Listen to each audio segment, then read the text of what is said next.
Now, y'all know Democrats never let a good crisis go to waste, even if they're caused by Joe Biden. The disaster in Afghanistan has resulted in a flood of refugees coming to America. So where are they going? According to Axios, thousands are headed for the battleground state that Democrats were desperate to win in 2020. How convenient, including Arizona, Georgia, Michigan, North Carolina, Florida, and my home state of Texas. Now, why would Biden want to send them there? And here's something funny. The guy in charge of this job, Joe Biden's buddy, the former governor of Delaware. And wouldn't you know it, out of the 37,000 refugees, only 30 are headed to his state. And none of them are going to Washington, D.C. Here now to react is Karl Rove, former White House Deputy Chief of Staff and Fox News contributor. Now, Karl, I'll admit this. I'm a libertarian. I'm always skeptical of government. But this seems a little fishy. Am I wrong? Well, I'd be concerned a little bit because, for example, I've got my little handy map here from Axios. You're right, 1,000 refugees are going to Florida. But Idaho, which is 1/14 the population of Florida, is getting 420. You're right, they're 1,300 going to Michigan, but there's 775 going to Nebraska, which is a fraction of the size of Michigan. So I wouldn't see this as a plot. I am a little bit concerned about why it isn't Delaware doing its fair share, but really these decisions typically are made between the State Department and the Department of Homeland Security based upon a couple of factors, one of which is the ability of resources at the state level to accept these refugees and properly treatment, but also looking at, particularly this is the case with the so-called SIV holders, the people who fought alongside with us, interpreters, military aides and so forth.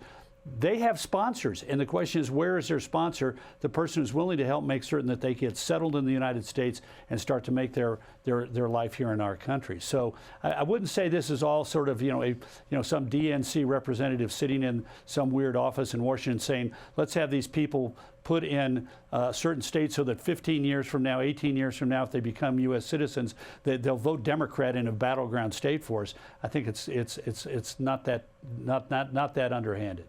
So, Karl, I want to go deeper into this because I've been traveling across the country. I've been to these processing centers by the military bases and talked with the veterans there. And the wives are the ones that are handling this transition, making sure they get the toiletries and help with that transition.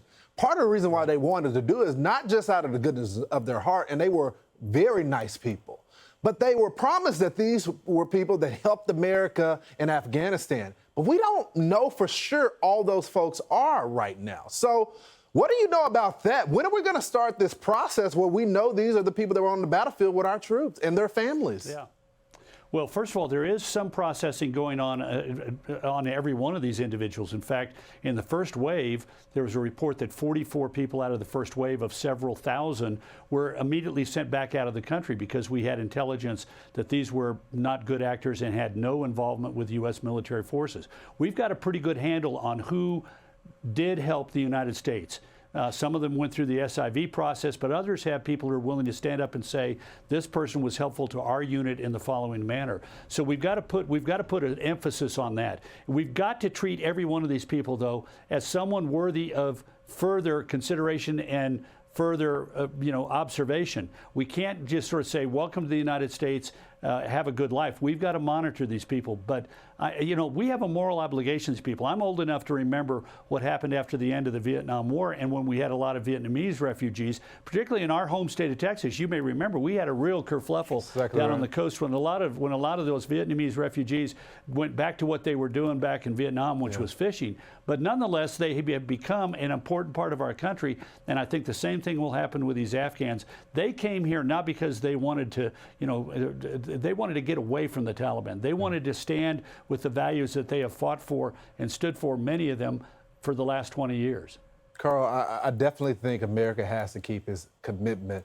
But I also think, and I travel around the country covering crises that happen in Chicago, Philly, and Baltimore. And a lot of those folks feel like America doesn't care about them, doesn't care about their circumstance. Right. There's literally bloodbaths happening every single weekend. And they don't feel like America is doing a good job there. So we got to be careful about that too, Karl. Yeah, absolutely. And got to make certain that these people are observed and make certain that we don't have problems hidden among them. Thanks, Carl. Hey, Sean Hannity here. Hey, click here to subscribe to Fox News YouTube page and catch our hottest interviews and most compelling analysis. You will not get it anywhere else.